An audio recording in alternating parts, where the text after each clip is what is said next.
శ్రీ లలితా సహస్రనామాలలో నిజసల్లాప మాధుర్య వినిర్భశ్చిత కచ్చపి నామానికి మనం ఇప్పుడు అర్థం తెలుసుకుందాం. సరస్వతీదేవి వీణను చేతపట్టి పరమేశ్వరి సన్నిధిలో ఆమె వైభవాన్ని గానం చేస్తుంటే దేవి ఆ గానానికి మెచ్చి తన సంతోషాన్ని వ్యక్తం చేసింది.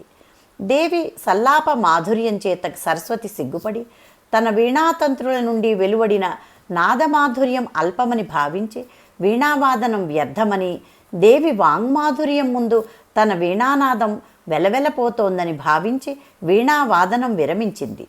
సరస్వతి వీణానాద మాధుర్యం కంటే దేవి వాంగ్మాధుర్యం మిన్న.